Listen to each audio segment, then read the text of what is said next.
আল্লাহ বলে নাফরমান পাপীরা, জালেমরা, দুশমনরা মনে করে আমি তাদের গোপন কথা, অন্ধকারের গোপন পরামর্শ, একেবারে চুপচাপ নিরিবিলি কথাগুলো আমি শুনতে পাই না। কেমন ইয়ারফোন লাগিয়ে রাখছে না, কানের মধ্যে দুটা বল্টু লাগাইলে তার আল্লাহ শুনে না, কথা কয় না। হ্যাঁ, আল্লাহ জিজ্ঞেস করছে তুমি এই ভাবছো না, তুমি যে কানের মধ্যে গান শুনবার টাইমে ইয়ারফোনের বল্টু লাগাইয়া রাখো, তুমি মনে করছো না ফরমান মাইনসে না শুনে না, তো মাইনসে যখন শুনে না আমিও শুনি না নাকি? জবাব দেন, ওই যুবক বলো না মিয়া,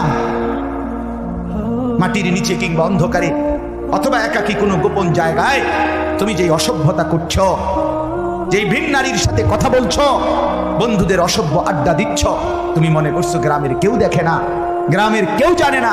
আল্লাহ বলে তাহলে তুমি কি এই ভেবেছো যে আমি আল্লাহও জানি না? বালা, হ্যাঁ, আল্লাহ বলেন আমি জানি, আমি শুনি, আমি দেখি।